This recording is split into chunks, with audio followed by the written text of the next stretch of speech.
Hidungnya kurang mancung,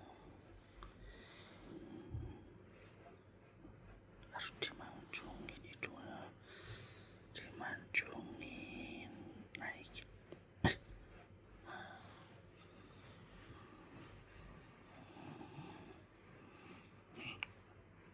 Ini anak aku,